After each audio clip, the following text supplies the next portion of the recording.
So we have Sadasiva Prabhu with us, and he will be speaking about text 441, I think, the penultimate verse of the 4th chapter of the Bhagavad-gītā, which is entitled Transcendental Knowledge. So this will continue what we have heard last week about doubts, and then there will be a bit of renunciation, and certainly a lot more, because as I've seen, the purport and the verse are quite short. So we expect a lot of more relevant, interesting input. So I hand over to you. Hare Krishna.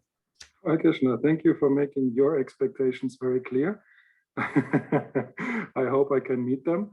Yeah, thank you for inviting me. Just a question up front. Do you usually sing Radha Madhava, or you jump straight into the verse? You can sing if you want, but yeah, if we sing on Zoom, that means you will be singing and we will be muted. So okay. It's up to you. Up to you. Then no, I follow your program. So then let's jump right into the text. Thank you all for joining tonight for this Bhagavad-gītā discussion. Thank you also very much for inviting me. I'm very happy to be here. As Karuna Shakti Prabhu was saying, this is almost the end of the 4th chapter. So we are nearing a philosophical conclusion of everything that has been discussed in this chapter. And as Karuna Shakti rightly said, the purport is quite short, which leaves a lot of room for discussion. And for those of you who know me, I like to get you, the viewers and listeners, involved as well. So be prepared for me to ask you some questions, and please feel free to answer. And you can either type your answers to those questions in the chat, or even nicer, since we are quite a small group, would be if you switch on your mics or even your cameras, so we can have a proper discussion tonight. Om Namo Bhagavate Vasudevaya. Om Namo Bhagavate Vasudevaya. Om Namo Bhagavate Vasudevaya. We are reading from the Bhagavad-gītā, chapter 4, Transcendental Knowledge, text number 41. Yoga-sannyasta-karmāṇaṁ, jñāna-sañchinna-saṁśayam, ātma-vantam karmāṇi, nibadhnanti, dhanam-jaya. Translation: one who acts in devotional service, renouncing the fruits of his actions, and whose doubts have been destroyed by transcendental knowledge, is situated factually in the self. Thus, he is not bound by the reactions of work or conqueror of riches. Purport by Srila Prabhupada. One who follows the instruction of the Bhagavad-gītā as it is imparted by the Lord, the personality of Godhead himself, becomes free from all doubts by the grace of transcendental knowledge. He, as a part and parcel of the Lord and full Krishna consciousness, is already established in self-knowledge. As such, he is undoubtedly above bondage to action. Namam Vishnu Padaya Krishna Prasthaya Bhutale Srimate Bhaktivedanta Swami Niti Namini Namaste Sarasvati Devi Gauravam Pracharini Nirvishesha Shanyavadi Pastita Rishatarini Vancha Kalpatarupyascha Kripa Sintuve Evacha Patitanam Pavan Nidyo Vaishnavedyo Namo Namaha. Jai Shri Krishna Chaitanya Prabhu Nityananda Shri Advaita Gadadhar Shivasari Gaura Bhaktivedanta. And now everybody, please switch on your microphones. Hare Krishna, Hare Krishna, Krishna Krishna, Hare Hare, Hare Rama, Hare Rama, Rama Rama, Hare Hare. Jai.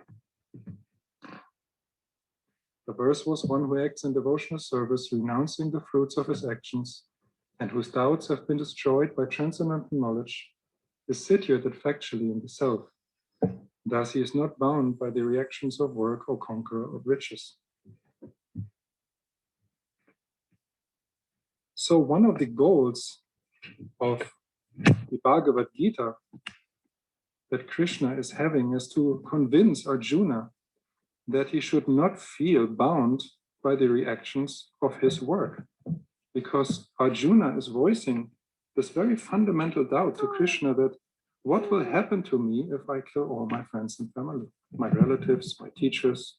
What kind of bad karma will I accumulate if I behave so in his point of view adharmic, if I act against the proper principles of religiosity as Arjuna understands them at the beginning of the Gita. So therefore Krishna is trying to convince him in different ways that one should not be bound by the reactions of one's work. And how to do this, he will explain in more detail in the next chapter called Karma Yoga, which means how to do the action yoga, as some devotees call it, or how to connect one's activities through yoga to Krishna and therefore transcend them. And in this chapter, Transcendental Knowledge, he gives a philosophical precursor to this by explaining how one can, through transcendental knowledge, become liberated from the karmic reactions to one's activities in this world. And that is one of the effects of becoming spiritually realized, that one is not bound anymore by karmic reactions. And why that is, we will discuss a little bit today. But in order for this freedom of reactions that we all seek, a karma-free lifestyle, we need to fulfill some requirements. And some of those requirements are stated in this verse. Speaking that, or meaning that one should renounce the fruits of one's actions. One should get one's doubts destroyed by transcendental knowledge. One should act in devotional service and thereby be situated in the self. Those are the requirements that are necessary to become free from karmic reactions. So let's look a little bit at this list of requirements, or this list of things that a transcendental person, a person who is really free from this material world, has to develop, those qualities that one has to develop and how to develop them. In the announcement to this class, it was mentioned a few times that today we will speak a lot about renunciation. Actually, I would like to focus a little bit more on another topic. We will also speak about renunciation, but about that later. First, I would like to speak about doubts again. I've listened to the last several lectures that you were having on Wednesday evening, and you have discussed the subject of doubts from different angles. Tonight, I would like to add a little bit to this discussion on doubts, because I think it is very important. A few verses ago, Krishna is kind of slapping people who have doubts a little bit in the face, philosophically. He says, if you have doubts, then you're like useless. There's no good. You're no good. There's no chance for you to become self-realized. So just give up your doubts. That seems very easy if Krishna says it, but I think in our personal lives and our devotional lives, we come to realize that dealing with doubts is quite a tricky and sometimes also long-lasting process. So therefore, first I would like to speak a little bit more on the subject of doubts. And actually in the Christian tradition, there's an interesting discussion on doubts that I found very inspiring, where in accordance to the Bible, there's a discussion on different types of doubt that a spiritual seeker will face throughout his life and also throughout his devotional life. And there's a discussion on doubt rooted in fear, doubt rooted in circumstances, and doubt rooted in reason. We also find similar philosophical statements throughout the Bhagavatam, but I like this discussion on this rooted in the Bible, because it's very clear to the point. And I think we can identify with that a little bit if we think that sometimes we also might have doubts in our life, isn't it? spiritual doubts especially. I mean, we have doubts on all kinds of things. Will it rain tomorrow? Will the sun shine tomorrow? Who will be the next German chancellor? Who will be the next German GVC? Who will win the lottery next month? Will I get the promotion at my job? We have so many things that we sometimes not sure about. But of course, we also have doubts that are much more important and meaningful to our lives because they are connected to our spiritual journey. And doubts is something that we should not condemn. We should not misunderstand Krishna bashing someone who's full of doubts as meaning that when we have doubts that we are not qualified for spiritual progress, but rather they should become a stepping stone for our spiritual progress. And Prabhupada always said that we should use our brain. As devotees, we should use common sense in our brain, which means that naturally when we think about things, sometimes we do not understand things immediately, or sometimes we misunderstand things, and those things can create doubts in our mind. When we read Prabhupada's books, we can have doubts about certain things that he writes and says. We can have doubts that while we are chanting, is Krishna really listening to us? And thinking about this, ultimately, it all boils down to one very, very basic doubt, at least in my understanding. And I would like to invite you at this point to share what you think is the most fundamental or the root of all doubt that we have in our spiritual life. What do you think? What could one of those, or what could be the most fundamental doubt that we face sometimes in our Krishna conscious journey? What do you think?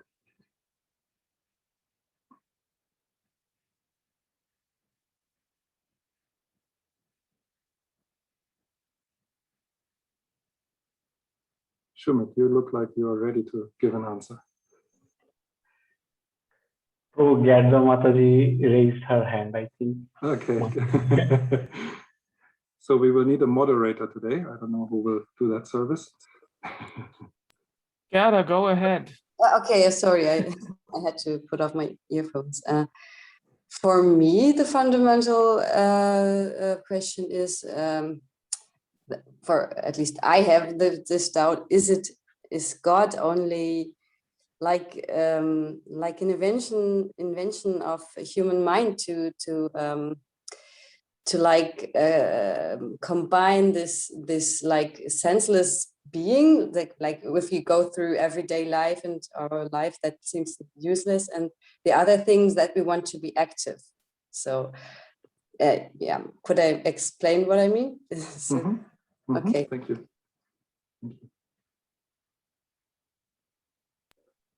And Prabhu, from my point of view, my doubt is like all of our acharyas, like 6 Goswamis also have written a lot of things about the afterlife, as in the next life they will be like the manjaris, or they will somehow serve Radha and Krishna in Golok Vrindavan.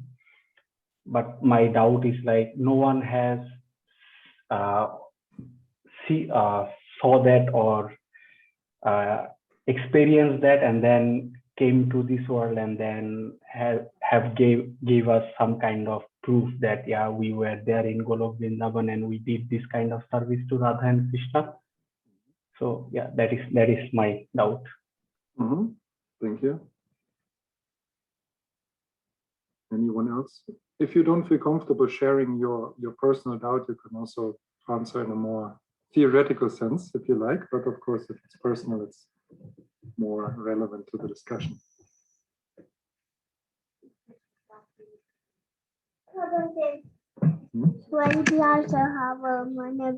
Okay, Roger Kishori just mentioned one doubt could be, is Krishna's love really unconditional?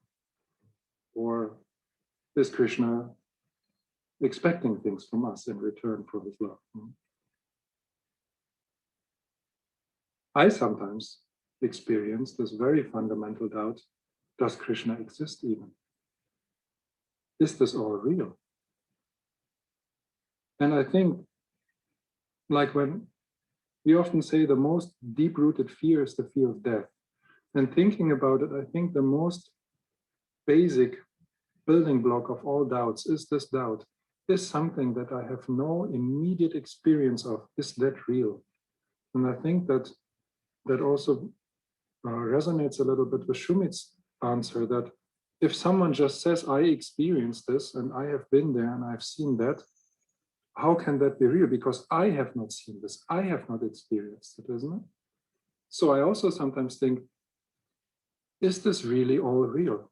Does Krishna really exist? Are Prabhupada's words really true? Having this, what does it mean to having such doubts? Does it mean that we are not devotees? Does it mean that we are not qualified? Does it mean that we are neophytes? Does it mean that we are still materialists? I don't think so, honestly. I think having those doubts is just part of our material experience. We are living in a world where our experience of this world comes to us through our material senses. And we are confronted with a truth, with a transcendental truth that is beyond our material perception. So therefore, having doubts in spiritual life is a natural phenomenon, because it goes beyond our cognitive approaches that we have in this world, that we have been training since our very birth.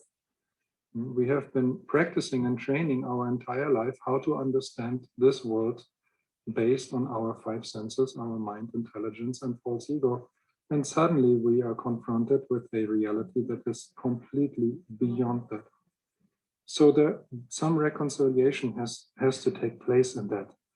And Krishna actually speaks in this verse and also in the previous verse of the Bhagavad-gita about how to deal with these very fundamental doubts. And that is, he says, through transcendental knowledge, one can get those doubts removed or resolved or transformed. So therefore, it is so important to approach transcendental knowledge with an open mind and an open heart, for Krishna to take root in our hearts and in our minds, so that these doubts can be resolved, not through additional sensory experiences in this world, but through transcendental experiences in our consciousness, in our heart. That's what it means, that when we experience Krishna, our doubts become resolved and our faith becomes stronger. We have to have an experience of the spiritual world within this material world. And Krishna is revealing himself to us through the spiritual scriptures, through the spiritual master, through the saints, through the deity, through the holy name, and so on. So the question then is, okay, if we want to deal with our doubts, how do we come about to experience Krishna in one way or another, in one of the multitude of forms that he is offering himself to us in this material world? For those of you who listened carefully to the translation of this verse, the answer is right there.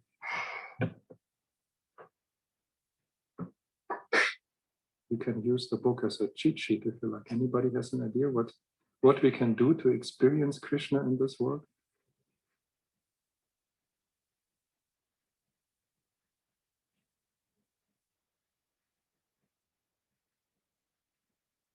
Okay.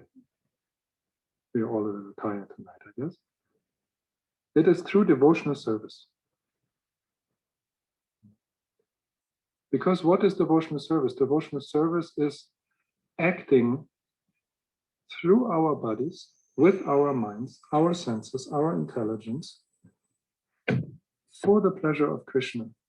Therefore, completely transcending our material senses, our material bodies, and therefore also transcending the experiences that our senses are producing in this world.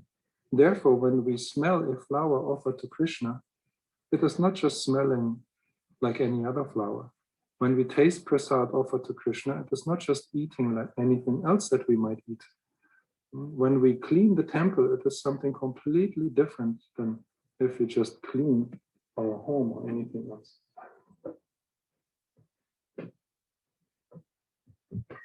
When we chant the holy name, it is something completely different than just repeating any other kind of word or singing any other type of materialistic song. Why?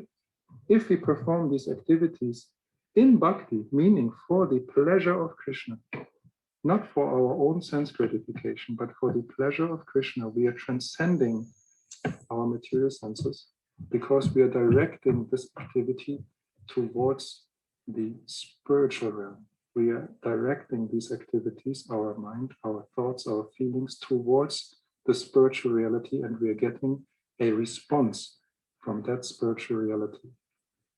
And therefore, performing devotional service properly, meaning for the pleasure of Krishna, as good as we can, with all the ability that we have, we will experience Krishna in our lives. And this experience of Krishna will open our hearts and minds to properly receive transcendental knowledge, to have Krishna reveal himself within our hearts and our minds. And thus, doubts will become removed, will become resolved and transformed.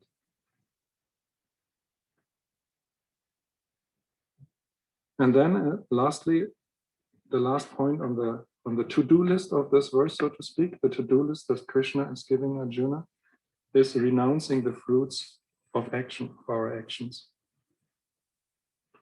So this type of renunciation is something we should also discuss a little bit more in detail, because sometimes we might misunderstand renunciation as a Krishna conscious practitioner to mean that just we should give everything away, that everything has to be rejected, that we should give up all kinds of material objects, including our work, our family, our livelihood, our homes, and we should live as renunciants somewhere in a certain situation in life where we own as little material possessions as possible. And we should not accept any of the fruits of our actions, meaning that if we perform some work, we should not accept the salary. If we perform a service, we should not accept the gratitude by the Vaishnavas even. If we act for the pleasure of the devotees and they reciprocate by giving us some gift or some prasad, we should not even accept that because we think, oh, this is karma. I don't act, so I get something in return. But actually renouncing the fruits of our actions goes much deeper than this, because in the end, what Krishna is talking about here is true sannyas.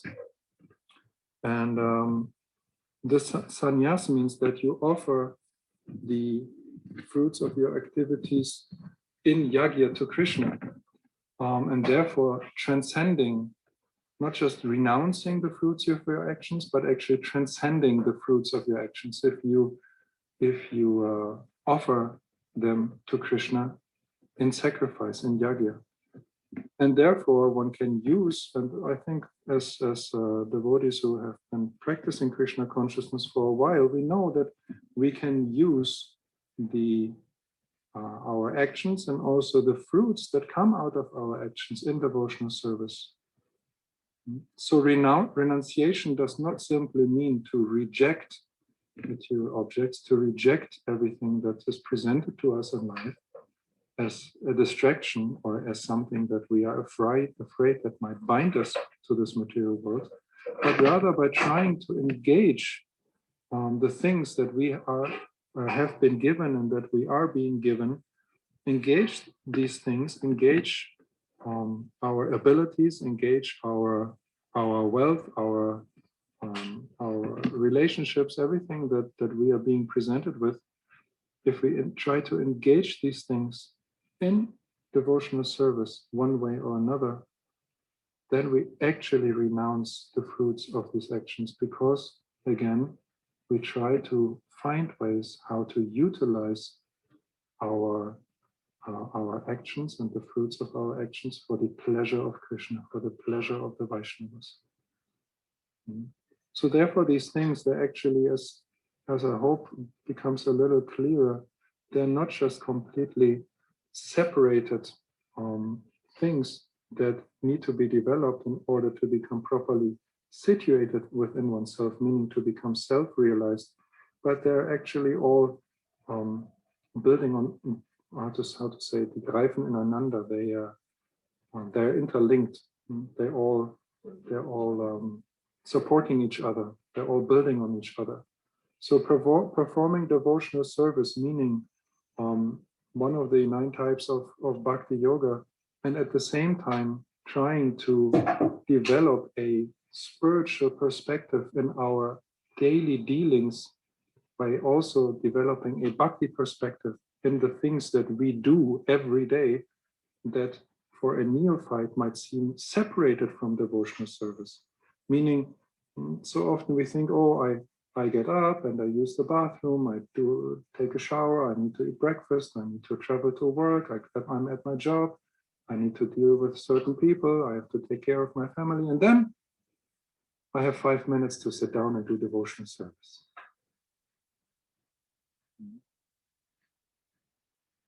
If we practice Krishna consciousness with that understanding, we very much compartmentalize our life in material and spiritual activities. But true Krishna consciousness actually means that we are able to connect all aspects of life with the intention of pleasing Krishna. That we can do all the things that we do with the intention of pleasing Krishna, and therefore transforming all our activities and actually at least acting in the desire to perform devotional service 24 hours a day. That's what makes a devotee a true devotee, that he does never forget Krishna and always remembers Krishna, no matter what he's doing.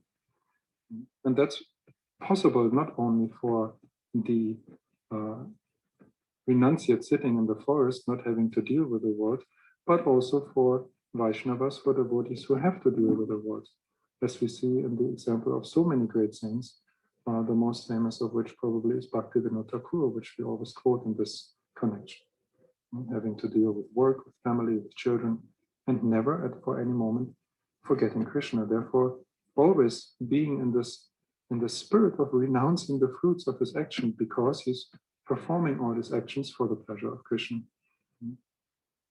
And thus opening our perspective and our perception towards Krishna appearing in our life. When we act in the mood of service, if we act with the intention and the desire to please Krishna, then we will perceive Krishna more and more in our life. And therefore, our heart will be ready and open to receive transcendental knowledge and get all the doubts that we might still carry in our heart removed, or as Krishna says in this verse, destroyed. And gradually we will become situated within ourselves, meaning we will understand who we really are, understanding that all that we are is a servant of the servant of the servant of Krishna. And then when we have this kind of understanding, if we have this kind of consciousness, we are actually not bound anymore by the reactions of our work. At that point, we attain a level of bhakti that is pure, because our intention is pure.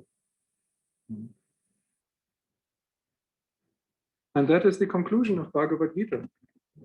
Krishna is giving Arjuna so many philosophical concepts to think about and to discuss, and Arjuna is, as long as Krishna is talking, it's interesting to see when we look at the Bhagavad-gītā as a whole, as long as Krishna is discussing philosophical concepts, Arjuna is always saying, yes, Krishna, but. He always has a but. He always has some argument to make with Krishna.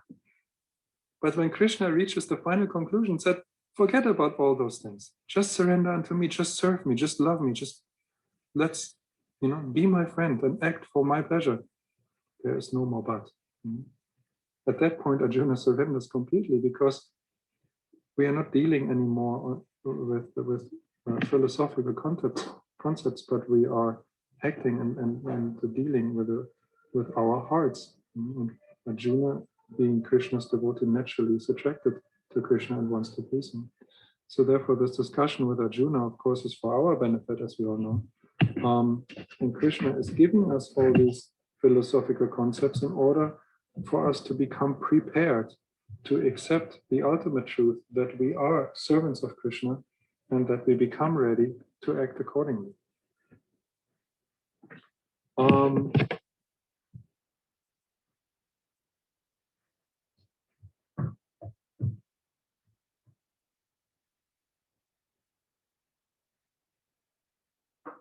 Discussing this verse, I really found most interesting this point of doubts, because at least maybe because I'm at a stage where dealing with my own doubts becomes very important at this moment in my Krishna consciousness. That's maybe why I was most inspired or interested in this aspect of this verse. For someone else, that might be some other aspect. But I would like to talk a little bit more about this topic of doubts, if you don't mind, if you bear with me. Because dealing with our doubts is one of the very rudimentary activities in Krishna consciousness. If we ignore our doubts, they are just like anything else that we ignore and push down. At some point, they might just pop up their ugly heads and come at us from an angle that is difficult to deal with. So it is important to address our doubts. And it is important to address our doubts in a way that we invite Krishna to resolve those doubts. So how do we do that?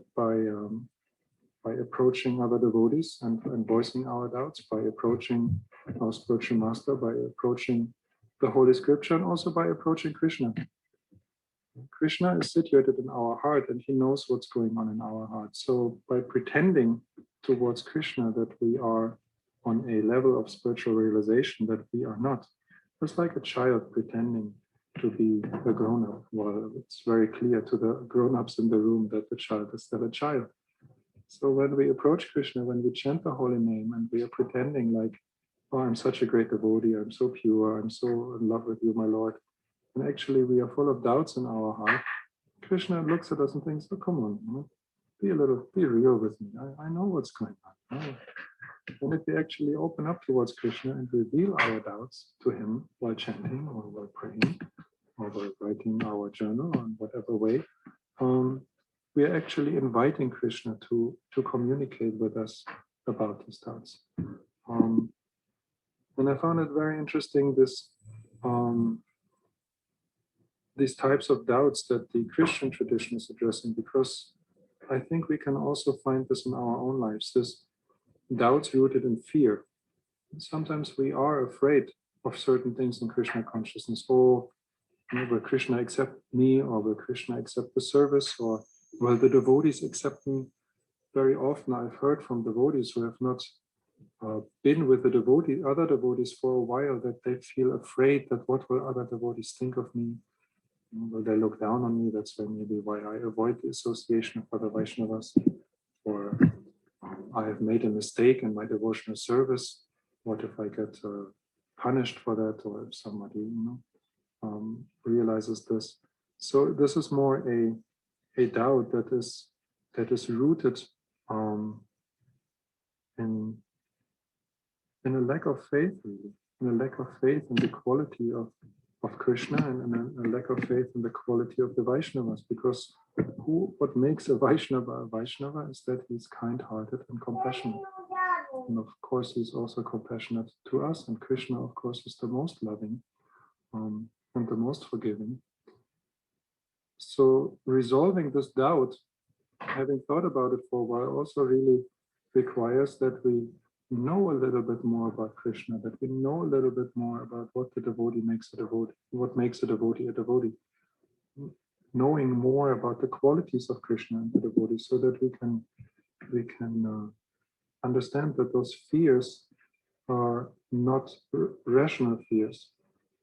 And then doubts that are rooted in circumstances, they are sometimes a little bit more difficult to deal with, because sometimes we think, oh, I act in a very devotional way.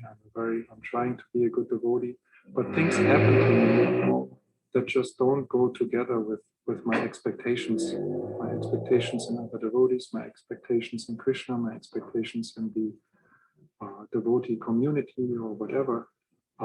Maybe not even in my expectations in Prabhupada. And things happen to me that just don't go along with what I thought Krishna wants me to do, or Krishna or the devotees are supposed to be like. And that always has an element of karma, of course, because accepting that things that happen to us for a reason is sometimes the most difficult thing to do. It's always easy to point out and to understand how things that happen to other people are those people's karma. But accepting this for ourselves in our own life is sometimes very, very difficult, because it requires a certain level of maturity so that we can take responsibility for our own actions and understand that the circumstances that we are living in, the circumstances we are confronted with, are there for a reason, and that reason is us. I am the reason that the things that happen to me happen to me. And that's very difficult to do, because it's much easier to always point at someone else and blame someone else. But as the famous saying goes, when I point one finger at you, I actually point 3 fingers at myself.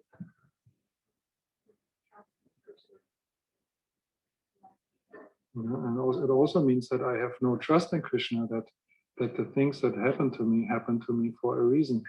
So to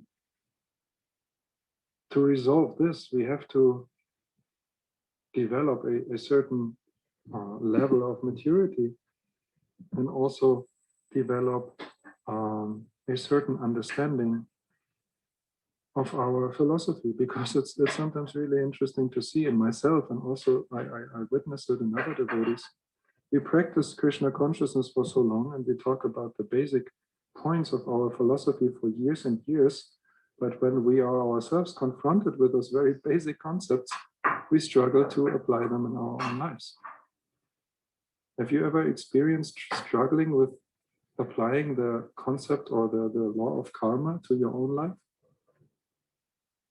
Thinking, yes, this is my karma, this is what's supposed to happen to me, and how to deal with it. It's actually very challenging sometimes. And we feel mistreated. We feel that we don't get something that we think we deserve. Maybe sometimes rightly so, we think we deserve something, a certain recognition or a certain position or a certain something happening in our life, and it just doesn't happen. We think, why am I treated so unfairly? But understanding that these things actually happen to us so that we can grow by them in a spiritual sense, not in a material sense, but in a spiritual sense, we can grow by the circumstances that we are experiencing in our lives, takes knowledge and maturity. So it goes a little deeper, I think, and it's a little more difficult because it's much closer to our own reality. And then lastly, the doubt rooted in reason. That for me is at least for me, is the most difficult to resolve, because I'm not dealing anymore with irrational feelings and irrational fears. I'm not dealing anymore with external circumstances and things that happen to me from the outside, but now I'm dealing with something, with a doubt that's coming from within myself. My own level of understanding and my own level of maturity and advancement might not be enough to understand certain things. So I'm developing a reasoning, a logic, a understanding that does not go along with the logic, with the reasoning, with the understanding that is presented to me by the acharyas, by Krishna, by other devotees. So to reconcile this, at least for me, in my experience, is the most difficult, because it's the most, I have to challenge myself. on a very deep level. I have to challenge my own convictions and my own understanding and develop a sense of humility that I might not be as advanced as I thought I was, and that my false ego still has a much more prominent role in the setup of my personality than I thought it had. An example, maybe. Lately, I have been struggling with certain things that Prabhupada writes in his books and also in his letters on topics of race, on topics of sexuality, and so on. And I thought, wow, this is really difficult for me to reconcile with. And, so what can one do in this situation? What I found most helpful is to enter a state of discussion with oneself. Okay, what is it really that bugs me about this? Why is this creating doubt, and why is this creating resistance within my thinking? And then after addressing this through introspection, trying to enter into discussion with devotees about those topics and open one's hearts to the Vaishnavas and discuss those things to get to a deeper understanding, and thus developing a deeper perspective and resolving those doubts through reason. Doubts that are born within one's own reasoning, as limited as it is, of course, we are all limited in this material world. Try to expand our reason, try to expand our scope of understanding so that we become more aligned of what Krishna and the acharyas are telling us.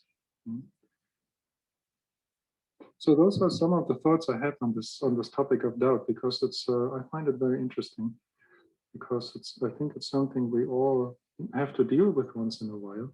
And in my own life, I experienced that this is something that is coming and going in waves. There are phases in my spiritual life where I feel very much aligned with what I, according to my understanding, Prabhupada, the Vaishnavas, and Krishna wants me to do, and I'm very happy trying to do it. And then there are times where I'm struggling with those things, and where Krishna is pushing me to develop a new perspective, where he's pushing me to develop a deeper understanding and able to continue on another level of Krishna consciousness. And so therefore, I think it is important to address these constraints that we feel, or these doubts that we have, and use them, as I said in the beginning, as a stepping stone for our spiritual advancement, because that's what they're meant to be in our own lives. Krishna is confronting us with these, as some psychologists call them, shadows or anarthas or doubts or whatever we might want to call them.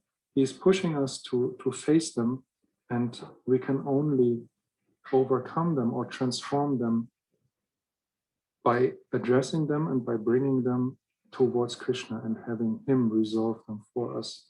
And that is, at least in my understanding and for me, the lesson that needs to be learned, is that we become open with Krishna, address those things towards Krishna, and allowing him to transform them within our hearts, and then accepting the transformation afterwards, and thus being able to make some spiritual advancement. Sorry, I hope I wasn't too self-indulgent in this discussion, but I found this very interesting while I was preparing for this class, so I wanted to share those points with you. Maybe you have some comments or questions or doubts that we can discuss further.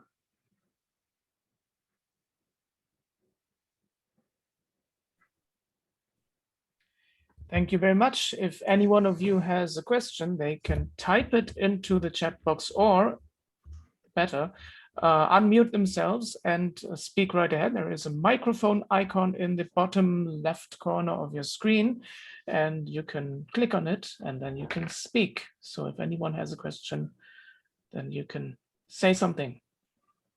Krishna Kata Prabhu has his hand raised, so unmute yourself and go ahead. Hare Krishna Prabhu, thanks for the Hi, lecture. Krishna. Yeah. So when you were discussing about these doubts, so I had a similar question in this context, Prabhu. yeah, when we are certain times face the confrontation, when we are reading something, and when there are some statements which we cannot digest, or maybe, yeah, I mean, some certain things are very hard to digest or interpret them, and so on. And I had several experiences in life. So when we come across these statements, and we cannot kind of, just take it as it is, but then over the time, we realized, okay, it's actually a fact. And the realization was like, okay, I was actually influenced by a certain degree, a certain mode of material nature. Maybe it's good.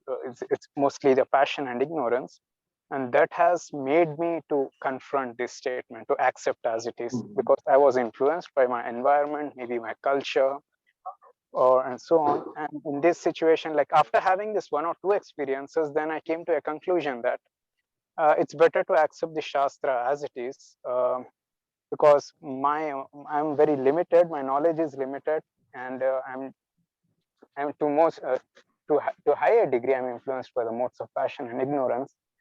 So I would take the statements from Shastra as it is, and just keep fighting within myself that I have to prove that this statement is true in my life, because that's from Shastra.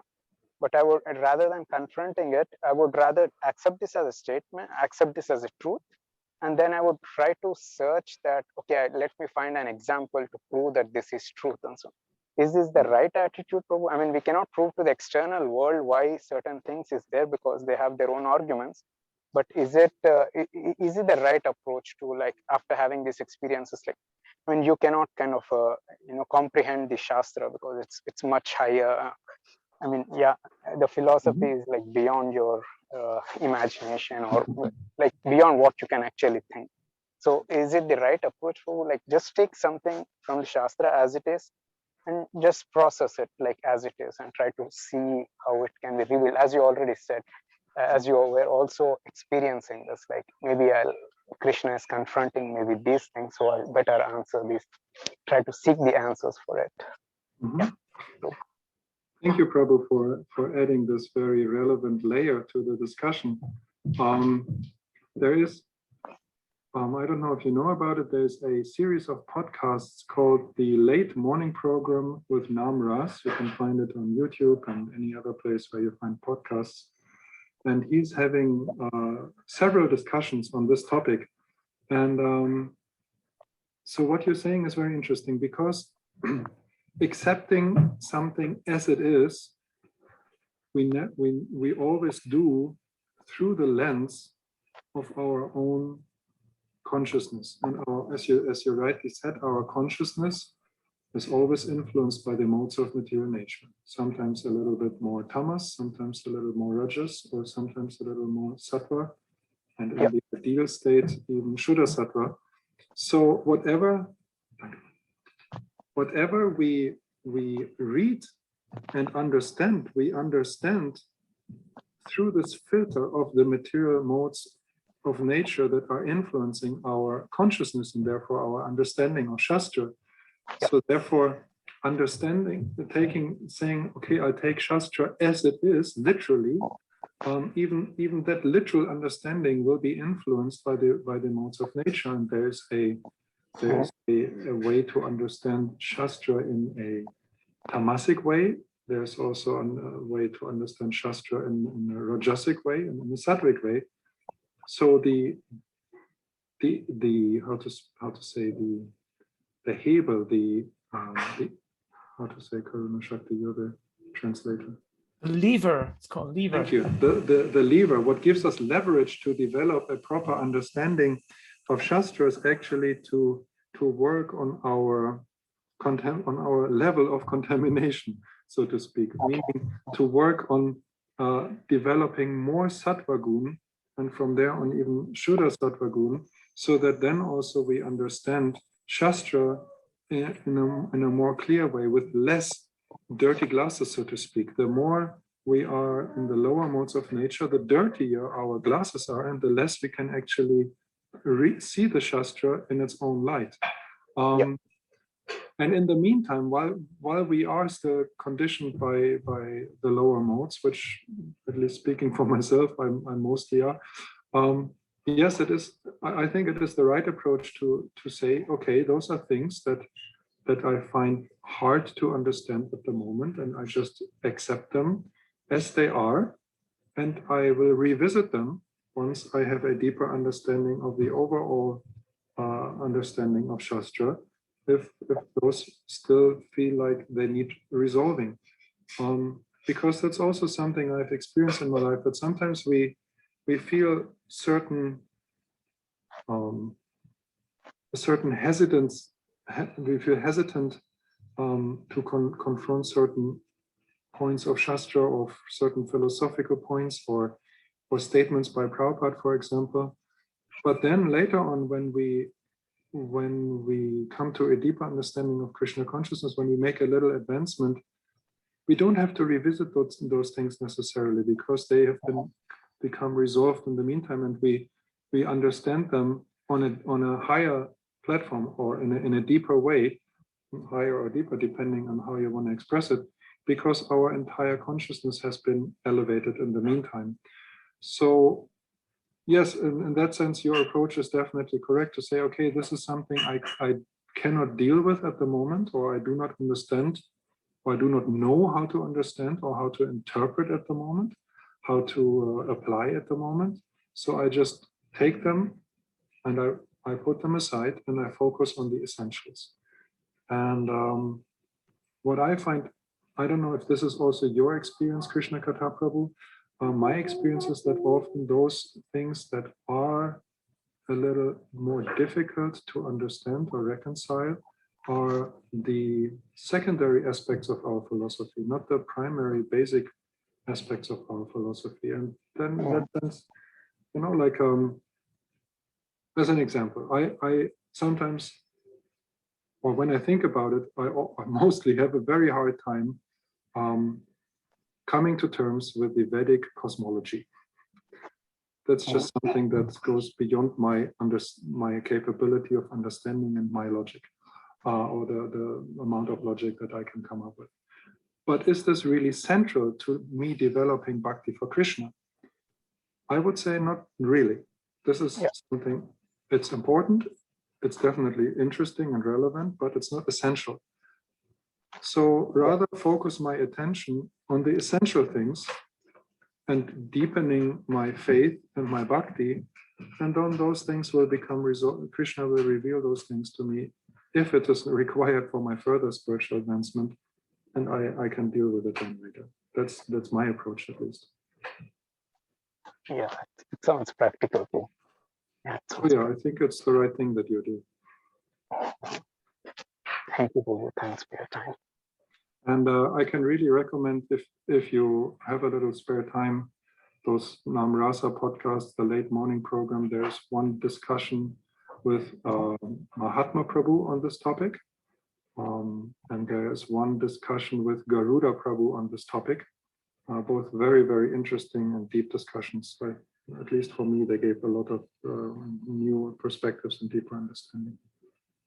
Yeah, no problem. Thank you, Prabhu. Krishna.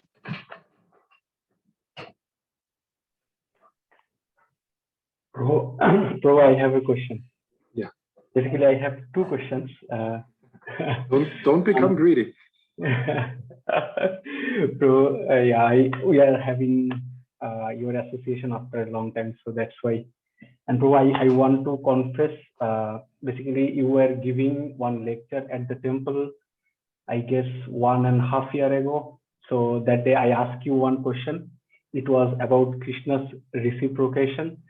So during that time I was chanting only one round, and I asked you a question that how Krishna will reciprocate if I want to serve him more. And you answered that if you want to chant 2 rounds, Krishna will reciprocate even more. So I ended up like chanting more rounds after that. So thanks a lot for your blessings and mercy.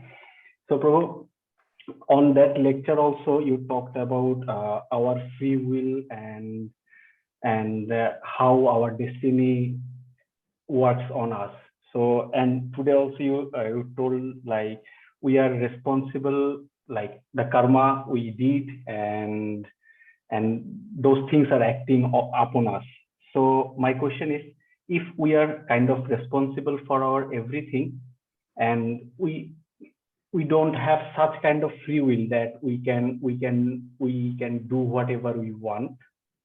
So how I can understand that what is my free will and what is the karma I did, or it's becoming fructified right now? That's question number one. And Prabhu, question number two is like, as you have said also, we have to serve Krishna for his happiness or his pleasure. Let's say I want to buy some flower for Krishna, and somehow I like blue flowers. So I don't know, does Krishna like blue flowers, or he wants some other color of flower? So after going around so many options, I used to pick that blue color of flower. So yeah, my question is like, how we can differentiate that this is my choice and this is the thing I want, and the other thing what Krishna wants. Yeah. So. Thank you, Shamit, for those two questions. For your first question, karma is basically creating a playing field for us to act in. I don't know if you like any kind of sports, basketball or football or tennis. If you take any of those sports that are played on a field, there's a certain limit. The field is creating certain limitations, and with the field come certain rules that the game has to be played by. So our previous karma, and also the karma that is fructifying in our current existence, is creating this field of action for us with certain limitations and with certain rules. Within that field and within those set rules that are manifest for us, we have a lot of free will to act how we like, how we want. For example, if you take football as an example, I don't know how familiar you all are with football. There's quite a big field where the players are on, and there's certain markings and certain rules of what can be done, what cannot be done. But considering all this, every player has the free will to go left, right, back, forward whenever he wants. Of course, they all act for a certain goal, that is to make a goal or to prevent the others from making a goal. But nonetheless, they all have the free will to act as they like. So the same thing is true for us. Our karma creates certain possibilities and certain limitations for our life. Within those possibilities and within those limitations, we have free will to act. That free will mostly manifests in how we react to certain things that are presented to us. And that's also where our control comes into play, because free will always goes hand in hand with control, with self-control. And that stands in contrast to destiny. If we would say everything is destiny, that would mean that we are just puppets on the strings of some higher power, and we cannot choose anything we want to do. But we can choose how we react to the things that happen to our lives. We can choose within limitations what we want and do not want to do. So, and of course, karma is a dynamic process, meaning that those rules can change to a certain degree in life. And that once we surrender to Krishna, Krishna can completely take away certain limitations and completely change the rules for us, because once we become devotees that act for the pleasure of Krishna, Krishna can arrange things for us that by our karma would not have been possible. We see this in devotees' lives over and over and over and over. I mean, just look at Srila Prabhupada. I think he's a perfect example for this, where Krishna created circumstances for him that were far beyond anything that materially seems plausible. From old penniless man to travel across the globe to a country where he has no relations, no support, and then from that start a global movement with wealth, and properties and followers and influence. So many, if you look at it from a materialistic point of view, so much success from nothing. You know, it's what many people probably would call the American dream. You know, you come with nothing and you end up being super successful and influential. That seems very improbable for a 70-plus-year-old man from India. But Krishna made that possible because he just lifted the boundaries of karma for Prabhupada. That's very obvious. Also, material bodily limitations he lifted for Prabhupada. That's why his young disciples were struggling to keep up with his schedule. It wasn't just because Prabhupada was a yogi or had, you know, full self-control. Yes, he also had those things, but at the same time, he exhibited a level of energy, a level of intensity, of focus that was impossible for his young disciples to keep up with. And Krishna really lifted the limitations of old age from Prabhupada in a certain way. So we see that also, that when we surrender to Krishna, Krishna is creating circumstances for us that are beyond what our karma would allow usually. We often see that in devotional service, where suddenly we are able to perform services that we materially are not capable of or are not qualified for, but we are able to perform those services very nicely and even successfully for Krishna. So I think, does that answer the question regarding karma? Okay. Please remind me again what your second question was. I'm very sorry. Prabhu, the second question was how to differentiate between our choice and Krishna's desire. The flower example. Thank you. Yes, the flower example actually is very good, because a pure devotee might buy a blue flower, and a materialistic devotee might buy the same blue flower. So, what is the difference in the flower? None. Where is the difference? The difference is in the intention. You might go to the flower shop with the intention, I want to buy the most beautiful flower to Krishna, for Krishna. So what is the most beautiful flower? The one that you find most beautiful.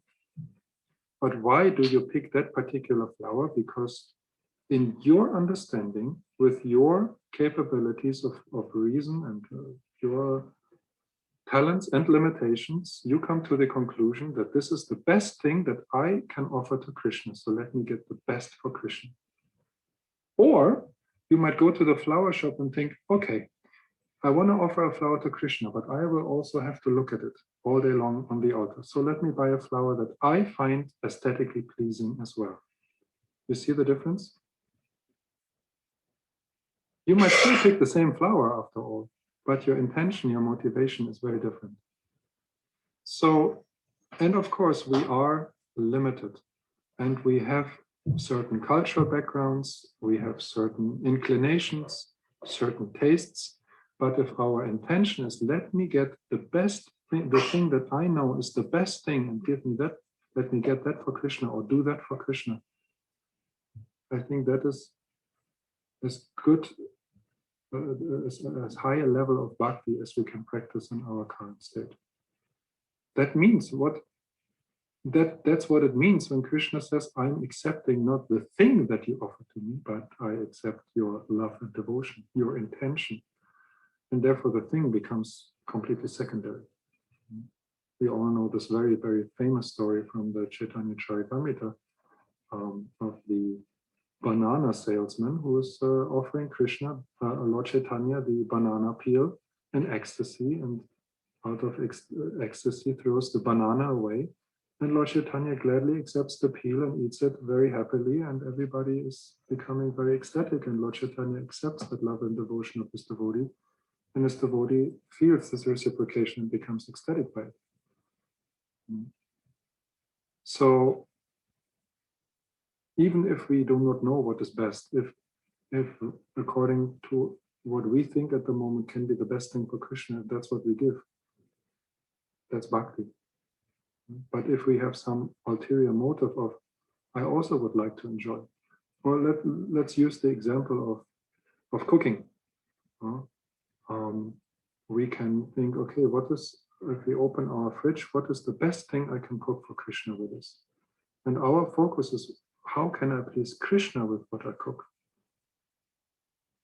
Or we can think, okay, it's 5 o'clock, I need to make an offering for my deities. What am I in the mood for today? Oh, some zucchini and rice sounds good. So let me offer zucchini and rice to Krishna, because then I can enjoy the prasad later. Different motivation. Or kirtan.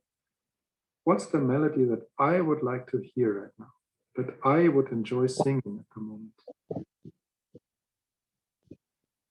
Of course, it's better than not singing for Krishna at all, but a higher level would be to think, to pray to Krishna, please inspire me to sing a melody that is pleasing to you. Again, it's the intention and the focus. The difference, and it's very. Thank you, bro. Thank you so much.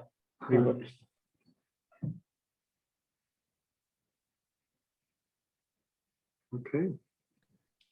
I can see that Krishna Katha Prabhu has raised his hand. I don't know if that's intentional or not. Yes, Prabhu. Okay, go ahead. So Prabhu, this is my last question. Prabhu, so since we discussed about karma, Prabhu, you explained it very well. And just connecting this question of karma and to my previous question, the statements from Shastra, sometimes like it's hard to digest or so on.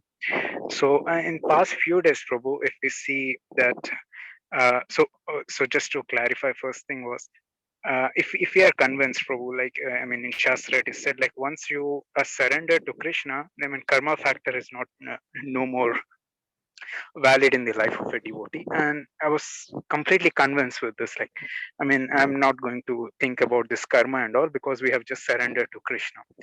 Keeping that one on one side, Prabhu. And now, if we see it during this COVID and so on, like many senior devotees are being have passed away, and not just even instantly they did not pass away. They had to go through these hospitals and all. There was a lot of mess, and it was quite difficult to some degree. And then keeping these two, so these two perspectives, Prabhu, and when I see that Krishna has said other statements as well in the Shastra, like so Krishna has set up this, the financial system on Krishi, Goraksha, Vanijyam, and so on and so on. And now if you see today's economy is completely off track. Like it has a parallel economy, what Krishna has actually proposed. And let's say if I'm working in the pharmaceutical industry, maybe externally it appears that they are helping people, but there's a lot of ugra karma involved in this thing. And maybe I'm getting money out of it and I'm using it in the service of Krishna, but I'm indirectly also contributing this into this ugra karma. So I'll go by the fact that I'm offering everything to the Krishna, but it's also indirectly I'm contributing to this ugra karma. And Krishna has not proposed this. Krishna has set up his own, has proposed his own financial system and so on. And then I thought, Prabhu, like, okay, you can think like it's like if devotees are going to the tough phases, like going through the hospitals and passing away with the COVID and so on. On one side, you can think like it's Krishna's mercy. Like we always hear, like if Krishna is giving you something completely opposite what you're expecting, then it's actually that's the Krishna's mercy. But on the other side, if we think from the other perspective, no, like we got into some kind of mess which Krishna has not proposed, and we just took 75% of Shastra, but 25%, since it's difficult to implement, we are not taking it. And that's the result of this. And I assume that, Prabhu, in this situation, like when devotees are going through these hospitals and they have to give up the life, maybe I was thinking, Prabhu, that maybe Krishna is thinking that if you want to, so it's like we want to swim, and if for swimming I have to get into the pool, but at the same time I don't want to become wet, so it doesn't work, it's not practical. And then I thought, like, I mean, Krishna might be thinking the same, like he did not propose this whole financial systems and so on, and now you are into this karma and you are expecting that you won't be, I mean, there won't be any impact on you. So it's just like, you know, you are entering the pool, you want to swim, but you don't want to get wet. So it doesn't work, it's conflicting. So how to process these two things, Prabhu? Like, it's Krishna's mercy, the karma doesn't act on devotee's life, because once you surrender, there's no factor of karma at all. But at the same time, if we see this practical side, like maybe I have to take 100% Shastra, like not, I'm leaving 25% of it, and that's the result of this thing. Could be, it's possible. So I was just wondering, Prabhu, how to process this information, these two things. Thank you. Any discussion on karma is always a very complex one, because first of all, none of us has the vision to perceive karma in all its complexity in our own lives, so to speak, on a wider level or global perspective. But for devotees, of course, we do see karma playing out in the lives of devotees. But what the devotee's perspective is, that this is Krishna helping me progress in my spiritual life. So in one sense, karma is in the eye of the beholder, meaning that, you know, as a devotee, he accepts those things as his karma, but at the same time accepts them also as Krishna's mercy, and therefore transforms this karma completely. Whereas somebody who has little or no faith in Krishna is just confronted with the same karmic situation, but is dealing with it in a very karmic way, meaning that he, you know, tries to resort to material solutions to those karmic problems.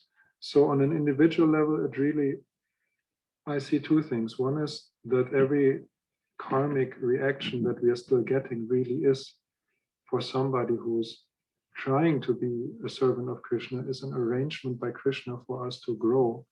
And we should have the conviction and the faith that when Krishna is presenting us with a challenge, even a severe challenge, he will also present us with a support system so that we can go through the situation. And for devotees, that is definitely true. I see this now in the life of one very, very sincere devotee in the United States. She got very suddenly diagnosed with cancer and has to go through chemotherapy after she had COVID. And suddenly, out of nowhere, a whole support system has manifested. Vaishnavas from all over the world are contributing, are helping them financially, practically, spiritually, and on all levels, so that Krishna is presenting her a full support system. And what is she doing? She's using this time to showcase how a devotee is dealing with this by becoming more absorbed in chanting, by becoming more absorbed in serving the deities, by giving an example of how to develop some humility and how to say in English, Gleichgültigkeit, indifference, some indifference to material suffering, just taking things as they are, trying to take them as Krishna's mercy, and therefore giving all the devotees who are there, helping her, an example of what it means to be a devotee in materially challenging times. So everybody, it's a very sweet exchange that's going on in certain chat groups, where this devotee, she or her husband, is presenting her daily dealings, and devotees can learn from this devotee how to deal with having to struggle in such intense material circumstances. And then, of course, yes, we see that devotees, they now become sick with COVID and leave their bodies, also cancer and so many other ways. We have devotees who have been lifelong non-smokers who have developed lung cancer. I mean, how are those things possible, one could think? What kind of karma is that? Well, we never know what the exact karma is of a devotee, but we can be sure that Krishna is only presenting those challenges to his devotee when he's ready to deal with them. And he's presenting a support system for the devotees. And we see this again and again and again, the devotees who are becoming very ill, who are maybe close to leaving their body, which eventually will happen to all of us. None of us are free from this just because we surrender to Krishna. Our body is still a material body, will get old and sick and eventually fall apart. But Krishna is presenting a support system. And that might be in the form of just one person who is there, or it can be in the form of lots of persons who are there, or in whatever other way, so that this devotee feels Krishna's presence and feels safe and secure and can pass on spiritually uplifted to the next life. We see this in so many cases, and actually I think it's very inspiring to see that, and it's actually creating faith in the other devotees, that they see that Krishna is really taking care of his devotees, not by turning the laws of nature on their head and making devotees live eternally in this material world, but by creating circumstances where them leaving this world in a way that everyone else does as well, by getting old, by getting sick, and by eventually dying, but by creating circumstances for them that they can do so in a very Krishna conscious way, and by creating a support system for them. So I find that very inspiring. And the other dimension, of course, for global karma, yes, I mean, we should be mature enough to ask ourselves, am I a pure devotee? Or am I still holding on to material attachments? Am I serving Krishna with ulterior motives or not? And as long as we do not serve Krishna on a platform of Shuddha Bhakti, of pure devotional service, we will still create karma for ourselves. Because there are instances in our everyday life where we act out of selfish motivations, where we act materially. And as soon as we do that, we dip, to use your example, we dip our toes or a little more again into the pool and become wet. But then, of course, at the same time, we act in pious ways, we act in Krishna conscious ways, in religious ways, where we counteract those karmic reactions that we accumulate in this life. So therefore, we see usually that devotees' karma is lighter than the karma of very gross materialists.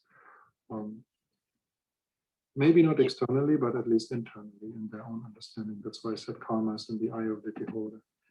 Does that answer your question, Prabhu? Yes, Prabhu. Thank you. And in regards to Ugra karma, of course, we should always use our understanding and our maturity in spiritual life to decide, okay, do I want to participate in this, or is there an alternative for me? This is the only way how I can maintain my family, to work in a job that is directly connected to Ugra karma, or are there other opportunities?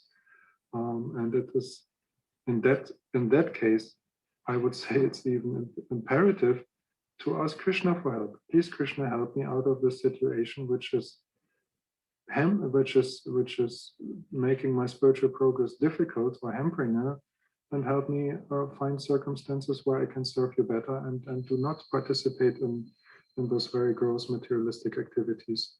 And if we have that motivation that we want to overall become more dependent on Krishna and serve Krishna better, he will create circumstances for us where those activities might not be necessary for us anymore. But this choice, and that's where we come back to Shumit's question, this choice is ours. Yeah. Are we happy with our circumstances? Are we careless enough that we think, oh, whatever, I can work in a company that is responsible for killing animals or hurting other people or creating suffering in this world, but I use 30% of my paycheck to donate to Krishna and to the devotees, so it's all fine. Or am I thinking, okay, is there any other way I can deal with this material world where I can create a little less entanglement for myself and a little less suffering for others? Yes. That's our free will. That answers the question. Thank you. Okay, thank you very much to all of you. Thank you, Sadasiva Prabhu, for this nice and thorough lecture and your reflections, and of course your answers to all the questions that have been asked. That was also very nice to have the interactive involvement of the audience that we usually have, but this time it was also very a bit more interactive, I think. And before we close this event, I would like to point to next week. It will be the grand final of the 4th chapter with Krishna Prema Rupa Prabhu. And those of you who speak German, I have a little information for you. We will have the 10th long night of religions on Saturday. There is quite a lot of information that you will be getting via Facebook, via our Facebook page, probably tonight or tomorrow. There is a trailer that has been recorded for this event. There are various events. There is an event app on the web page of the Long Night of Religions. You will find more info on our Facebook page, and also Sachinandan Swami will be speaking at 8 p.m. on Saturday about the topic of freedom. He will be discussing with, I think, 4 other people from various religious backgrounds, Jewish, Christian, and Hindu. And yeah, he will be discussing for 30 to 45 minutes. You will also have the ability to pose, to ask questions. So that will also be an interactive session, which will be shorter than this one, but still you are welcome to join in and yeah, see for yourself. And if you're not able to join in, there will be recordings available of all the discussion rounds on Saturday. And of course, there will be a recording of this event of today's session, which we will be uploading on our YouTube channel as always. With that, we thank you very much. Hare Krishna, see you soon, and have a good night. Hare Krishna. Haribol. Hare Krishna.